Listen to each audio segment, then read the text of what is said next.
I showed up to my cousin's engagement dinner, and my mom said go sit with the kids. Only grown-ups at this table. When the waiter handed me the bill, I said give it to the grown-ups at that table. I'm 32.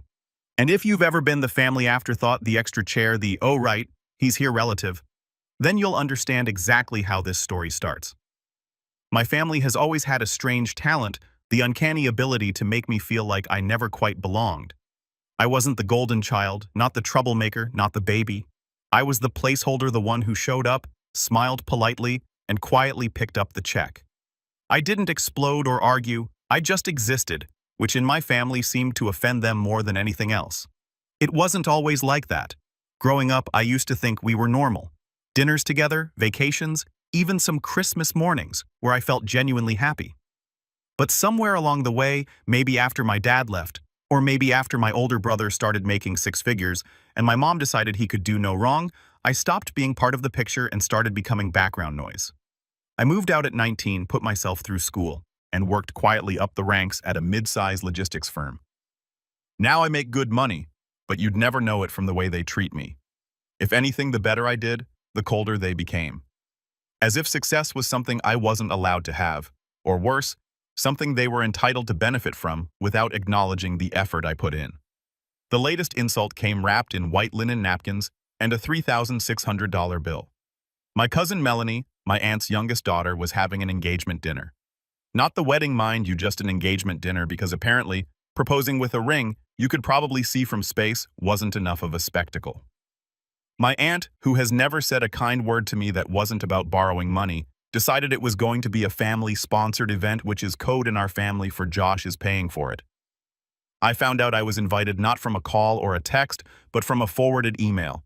No greeting, no hope you can make it, just the time, date, and location. And it don't be late, added in by my mom in the most passive-aggressive tone you can imagine. I stared at the screen for a while, debating if I even wanted to go. I hadn't seen most of them in over a year. The last time I did, my mom introduced me to a friend as the one who's still single, still renting, and still doesn't visit enough. She said it like a joke. I didn't laugh, but despite every fiber in me saying stay home, I went. I don't even know why. Maybe some small part of me still hoped they'd acknowledge me. Or maybe I just wanted to prove to myself that I was past caring what they thought.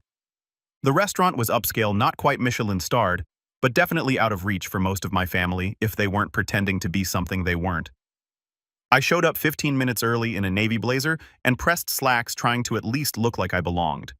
The hostess asked for my name, then gave me a confused look before handing me a plastic wristband. "Buffet wristband," she said, gesturing to a small corner near the back where a few silver trays sat under dim lighting. I blinked. "Isn't this a seated dinner?" She checked her list. "You're with the Gomez party, right? It says here, you're on the kids list." I gave her a tight-lipped smile, thanked her, and made my way inside. The room was bright, filled with laughter and clinking glasses. Long tables were set up in a U-shape around a flower-adorned centerpiece where Melanie and her fiancé were taking photos. At the head of the U was the grown-up table reserved for the so-called inner circle. My mom, my aunt, my brother and his wife, a few extended cousins, all seated, all sipping champagne. My chair wasn't there. "Josh over here," my mom called, waving like she was hailing a cab. She gestured toward a fold-out table with uneven legs in the back, surrounded by teenagers and younger cousins. "You can sit with the kids. Grown-ups are at that table," she snapped, tossing me a plastic fork still wrapped in thin napkin. I stared at it. My Aunt Linda, the one who still owes me $2,000 from 2019, burst into laughter. "Just be glad we let you come this time," she said, as twinkling with mockery. I didn't say a word. I took my seat. The conversations at my table were about TikTok's college rejections and who vaped behind the school gym. I sipped my water and nibbled on dry chicken that had clearly been sitting out too long. No one from the head table came by. Not once. I was invisible. At some point, my brother raised a toast to Melanie and Jason. "May your love be as strong as your Instagram game." Everyone laughed. I clapped once or twice out of politeness. I wanted to leave, but something stopped me. Call it curiosity, call it spite. I stayed. Toward the end of the night, while people were mingling and the DJ played generic pop in the background, the event manager walked over to me. He was tall, balding, and looked exhausted. He leaned down, checked a clipboard, and said, "Hey, just confirming you're covering the $3,600 balance tonight, right?" I blinked. Sorry. He flipped the page and showed me this was the agreement. $1,500 deposit already paid, and the remaining $3,600 is due by close. It's under your name. My stomach dropped. Who gave you my name, Linda Gomez? He said flatly. She said you were the one organizing the payment. Said it was your gift to the family. For a second, I couldn't speak. I looked toward the head table. My mom was laughing, swirling wine in a glass, while my aunt patted her on the back. I wasn't even surprised. I just felt empty, then calm. I smiled, stood up slowly, and pointed toward them. Ask the grown-ups, I said. The event manager raised an eyebrow. So you're not… No, I cut him off. I'm just the guy with the plastic fork. He stared at me for a beat, then nodded once and walked off. I gathered my blazer, straightened the sleeves, and walked calmly out the side door, unnoticed, unmissed. I didn't go home right away. Instead, I sat in my car across the street with the engine off, and the windows cracked just enough to hear the low thump of bass from inside the venue. I watched through the windshield as servers carried trays of half-eaten cake and glasses of Pruco. As families posed for one last round of photos in front of the banner that read, "Forever starts now." It was almost poetic. A room full of people celebrating love and family while simultaneously ostracizing one of their own like it was a group tradition. I should have been angry. I should have felt some massive burning surge of betrayal. But the truth, I didn't feel much of anything at all. Just tired. Tired of playing along. Tired of swallowing my pride for people who saw me as a wallet, not a relative. My phone buzzed once. A message from my brother. Nice of you to leave early. Mom says you're being dramatic again. I let out a dry laugh. Dramatic, right? As if being treated like a second citizen at a party you weren't even properly invited to. Then being slapped with a $3,600 surprise bill was just part of the family fun. That was the moment something in me finally clicked. Not a snap, more like a quiet shift, a decision. I pulled up my banking app and scrolled to the shared accounts I'd foolishly agreed to help manage years ago. You see, while my family had a habit of mocking me to my face, they had no issue linking their problems to my name behind closed doors. My mom's utilities under my account, she said it was just until she fixed her credit. My aunt's emergency dental surgery, I'd co-signed the loan. My brother's second honeymoon after blowing the budget on VIP upgrades. My credit card. They always said they'd pay me back. They never did, so I froze them. Not out of spite, out of clarity, I went one by one. Electric, gas, cable, mobile phones, all the accounts I was quietly paying for because family helps family. I turned them off, canceled them, removed my name, and in the cases where I could, scheduled official account closures.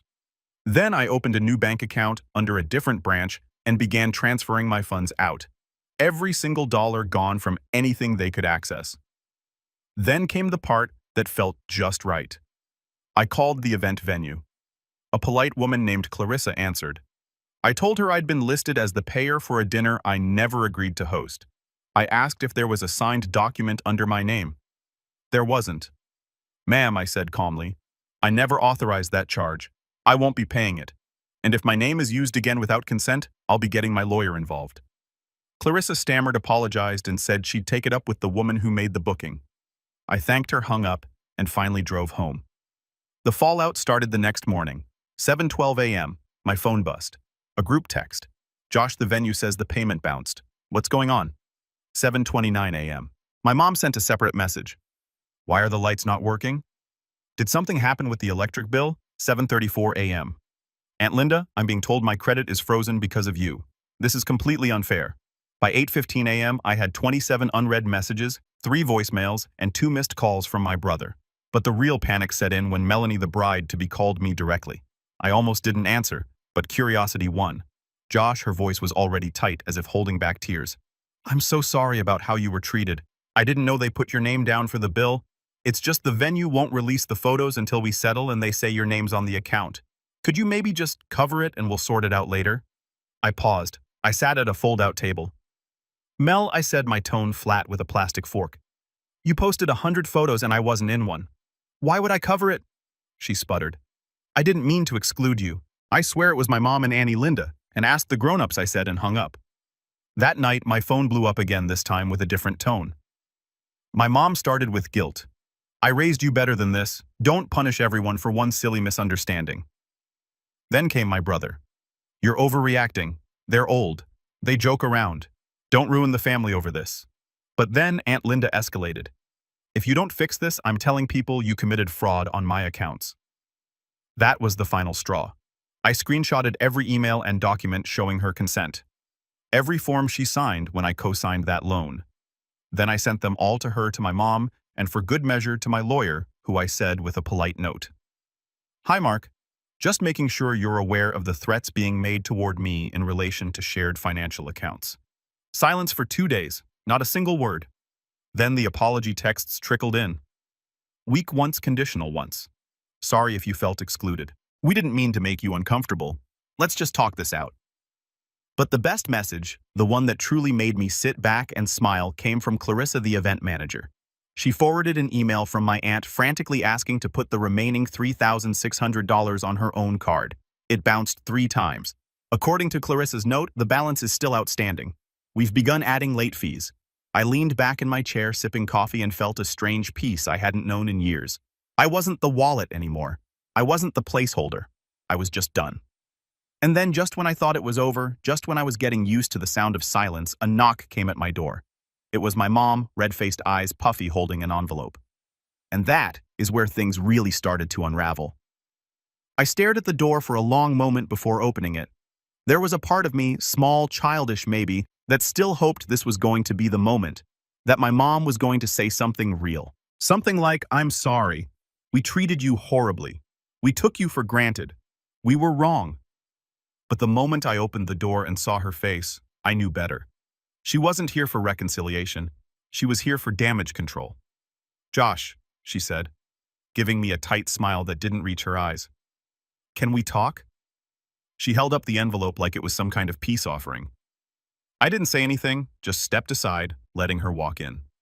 She moved like someone who owned the place, like this was still her territory, even though she hadn't visited once since I bought it 3 years ago. She sat on the edge of the couch like she was perched on a throne that didn't fit her anymore. She handed me the envelope. I opened it expecting a handwritten note or a check. It was a printout of the venue invoice, unpaid $3,600 plus a $400 late fee. I looked at her. She cleared her throat, clasped her hands like she was praying, and gave me this carefully rehearsed sigh. I know things got tense. "But this has gone too far," she began. "We're family, Josh, and families don't punish each other like this." I said nothing. She continued. "Your aunt's credit is frozen. Your brother can't use his business card, and Melanie's crying every night because her photos are being held hostage. And for what? Because someone made a seating chart error." I raised an eyebrow. "A seating chart error?" She waved her hand like that detail was beneath her. "Look, we all say things in the moment. Your aunt made a joke. You took it too personally. Fine, but dragging this out, canceling accounts, calling lawyers, that's not the mature way to handle things." I leaned against the wall, arms crossed. "You tossed me a plastic fork and told me to sit with the kids.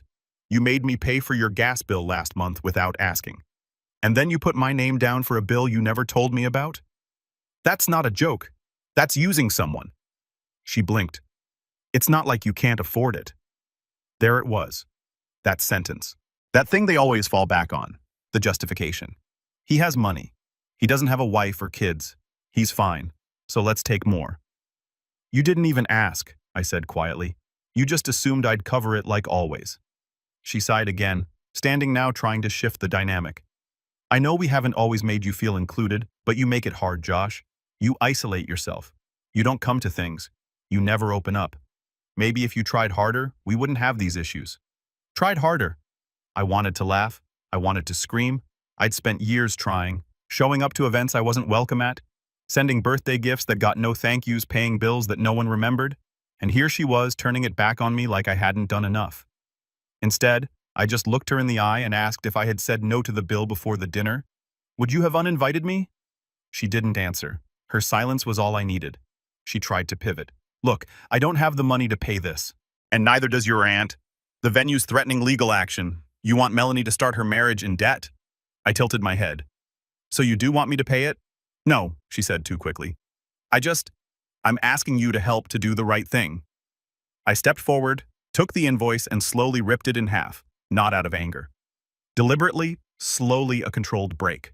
Her mouth fell open. "Josh, I'm not your wallet," I said, my voice low but steady. "I'm not your safety net. I'm not your scapegoat. I'm your son. But I don't think you've seen me that way in years. She scoffed. So what? You're cutting us all off. Over a party, I shook my head. Not over a party. Over a pattern when I'm finally done participating in. She stood frozen for a moment. Then, like she couldn't handle being on the back foot, she reached for the classic script. The one she used when I was a teenager and didn't want to lend her my paycheck for groceries she never bought. You think you're so perfect, huh? You think money makes you better than the rest of us? You're just bitter. You've always been bitter. I nodded. Maybe, but I'm not broke and I'm not begging my son to fix a mess I created. That one landed. She stepped back like she'd been slapped, blinking too fast. Get out, Mom. She opened her mouth again, probably to say something sharp, something designed to cut, but saw the look in my eyes and stopped. She left without another word. That was 3 days ago. Since then, the silence has been deafening. No group chats, no late-night passive-aggressive messages, just stillness. I haven't heard from my brother or my aunt or Melanie. I imagine they're scrambling to figure out how to pay the bill. Or maybe they're too embarrassed. Maybe they're finally starting to understand that I'm not their backup plan. But last night, I got a new text from an unknown number. Josh, it's Jason Mulaney's fiancé. I think we need to talk. I didn't know half the stuff they did to you. Please meet me. That threw me. Because Jason was never really in the mix. He always seemed quiet, just going with the flow. If he's reaching out to me, something's changed, something big. And if I know anything about my family, they're not going down without a scene. I debated for a long time whether or not to respond to Jason's message. Part of me felt like it wasn't worth it, that whatever he had to say would just be more of the same excuses, deflections, half apologies. But another part of me, the one that remembered all the years I sat through birthdays alone at the kiddie table and paid bills behind the scenes, like a ghost accountant, wanted to hear it. Maybe not for closure, but for confirmation. I needed to see with my own eyes whether there was anyone left in that tangled mess of a family tree who still had a shred of decency. So I told him to meet me at a local coffee shop, neutral ground, public, no drama. Or so I hoped. He showed up exactly on time, dressed in a clean button-down and jeans. He looked nervous, which surprised me. Jason had always seemed laid back, almost detached from the rest of the family circus.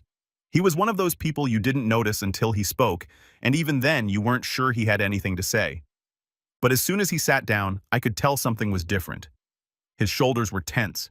His hands clenched the coffee cup like it was anchoring him. Thanks for meeting me, he said quietly. I nodded, waiting. He looked around like he wanted to be absolutely sure no one else could hear, then leaned in slightly. I just need to say something. I didn't know.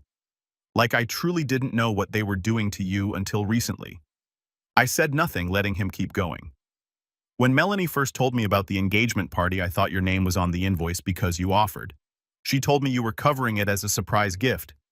That's what your mom and Linda said too. I didn't question it. He shook his head. But after the party, when everything blew up and I saw how upset Melanie was, I started looking through the emails. I saw the invoice changes, the name edits. The part where your aunt forwarded your contact info to the venue without your permission. My expression didn't change, but something in my chest tightened. I already suspected it, but hearing it confirmed that they deliberately changed the invoice to put it under my name still made me feel like I'd been punched in the gut. Jason looked genuinely ashamed. I confronted Melanie. She broke down crying, said she didn't want to ask you to pay, but her mom told her you wouldn't mind that you had money and this was your way of being included. Melanie tried to believe it, but when she saw you sitting in the back, she knew. She still didn't do anything, I said flatly. I know, he whispered. She regrets it. But the worst part, after you walked out, they all started laughing. Like it was some prank you didn't take well. Your mom said you always made things about you. Your aunt called you Mr. Credit Score. I felt my jaw clench. Jason noticed. That's when I realized, I don't want to marry into this. That caught me off guard. What do you mean I called off the engagement yesterday? He said, eyes down. Melanie's devastated. But I told her if she couldn't see what was wrong until it exploded. And if she was okay with treating people like that, then we had bigger problems than a party. I leaned back in my chair, absorbing it. I didn't expect him to go that far. She said she was raised to think money meant love, he said bitterly, that whoever paid cared, and if you didn't pay, you didn't care enough, and I told her that's the most backwards thing I've ever heard. He paused. I'm not here to ask you for anything, Josh. I just wanted to say I'm sorry and that I saw it, all of it. You're not crazy. You weren't being dramatic. You were being used. I exhaled slowly. For the first time in a while, I felt something loosen in my chest, like I'd been carrying around this invisible weight, and someone finally acknowledged it existed. Thank you, I said simply. We didn't talk much after that. He left quietly, and I never saw him again. But word travels fast in our family, especially when someone does something scandalous like canceling a wedding that's already been posted about on social media for 6 months. The text came back in waves. My mom, are you happy now? You ruined Melanie's life. You embarrassed us. My brother, you seriously need help. No wonder you're alone. At Linda, you'll regret this. One day you'll need family and we won't be there. To each of them, I replied the same thing. Good. I blocked them all after that. I didn't feel guilty. I didn't feel conflicted. I just felt done. Like a door had closed, and I didn't have to keep knocking, hoping someone on the other side would finally let me in. In the weeks that followed, I went through every remaining tie. I sold the car I'd co-signed with my brother. I closed the emergency credit line my mom had access to. I even canceled the joint Spotify account they were all piggybacking on because honestly, if you're going to cut someone out of your life, cut all the strings. And something amazing happened. My life got quiet. No more guilt-tripping phone calls. No more vague invitations that came with unspoken price tags. Just peace. Real peace. I spent more time with friends.